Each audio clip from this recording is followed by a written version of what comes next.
বিভিন্ন প্ল্যাটফর্ম যখন স্ক্যাম করে পালাচ্ছে, তখন আমাদের কাছে খুঁটি হয়ে দাঁড়িয়েছে treasure NFT. TMT NFT, LFG, Binance ট্রেডিংয়ে যে টাকাটা আপনি হারিয়েছেন, 90% লোকের তার ট্রেজার এনএফটি থেকে ইনকাম করা টাকা। তাই ওই টাকাটা হারালেও আমাদের গায়ে তেমনভাবে লাগেনি। যখন অন্য প্ল্যাটফর্মে টাকা ইনকাম করছিলাম, তখন আমরা ট্রেজার এনএফটিকে গুরুত্ব দেওয়া কমিয়ে দিয়েছিলাম। কিন্তু যখন সবাই পালালো, তখন আবার আমরা ট্রেজার এনএফটিতে ফিরে এলাম, গুরুত্ব দিতে শুরু করলাম, মানতে শুরু করলাম treasure NFT is the best earning platform. কিন্তু ট্রেজার এনএফটি যেই অ্যাপ স্টোর থেকে সরে গেল, আমাদের মনে খটকা লাগতে শুরু করলো। ভাবতে লাগলাম, তাহলে ট্রেজার এনএফটিও যাবে নাকি? ভাবনাটা আসা স্বাভাবিক। বড় বড় লিডাররা পর্যন্ত ভাবছে, আমরা তো ছোট ছোট ইউজার। আমরা কম বেশি সকলে হয়তো জানি ট্রেজার এনএফটি অ্যাপ স্টোর থেকে কেন চলে গেল। কোনো একটা অ্যাপস প্লে স্টোর বা অ্যাপ স্টোরে থাকার জন্য কিছুটা ফিজ প্লে স্টোর বা অ্যাপ স্টোরকে দেয়। রিসেন্টলি অ্যাপেল স্টোর তার ফিজ বাড়িয়ে দিয়েছে, 30% আপ ফিজ চাচ্ছে, যেটা ট্রেজার এনএফটি দিতে চাচ্ছে না। যেটা দিলে আইফোন ইউজারদের ফিজটা বেড়ে যাবে, তাই ট্রেজার এনএফটি অ্যাপস নিজেদের অ্যাপ স্টোর থেকে সরিয়ে নিয়েছে। ট্রেজার এনএফটি আমাদের এমনটাই বলছে।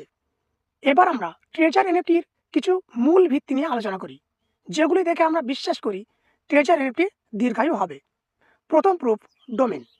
ট্রেজার এনএফটির ডোমেন রেজিস্ট্রেশন ডেট 29শে জুলাই 2022, ডোমেন এক্সপায়ার ডেট 30শে জুলাই 2028। ডোমেন হচ্ছে কোনো একটি প্ল্যাটফর্ম কতদিন তার ওয়েবসাইটটি ব্যবহার করতে পারবে। এখানে ট্রেজার এনএফটি তাদের ওয়েবসাইটের জন্য ডোমেন নিয়েছে 2022 সালের জুলাই মাসে এবং তা শেষ হবে 2028 সালের জুলাই মাসে।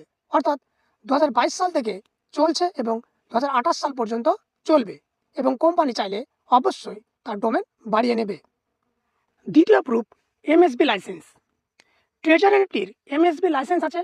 কানাডা থেকে ইস্যু হওয়া মানি সার্ভিস বিজনেসের registration number M20525019। MSB licence registration date 30শে সেপ্টেম্বর 2020, এক্সপায়ার ডেট 6 অক্টোবর 2025। তৃতীয় প্রুফ, ইনকাম।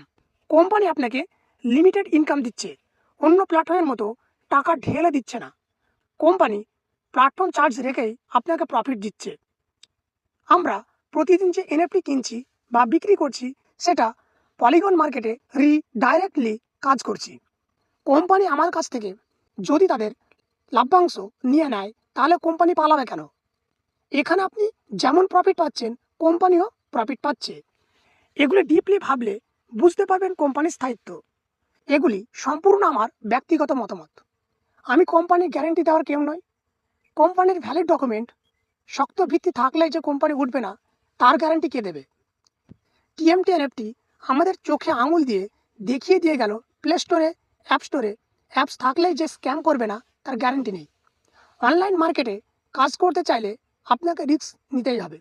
চলুন, যদি ট্রেজার এনএফটিতে কেউ কাজ করতে চান, ডেসক্রিপশনে আমার রেফারেল লিঙ্ক পেয়ে যাবেন, ব্যবহার করতে পারেন। যে কোনো সমস্যার জন্য আমাদের টেলিগ্রাম গ্রুপে আসুন, সমস্ত রকম সহায়তা পেয়ে যাবেন।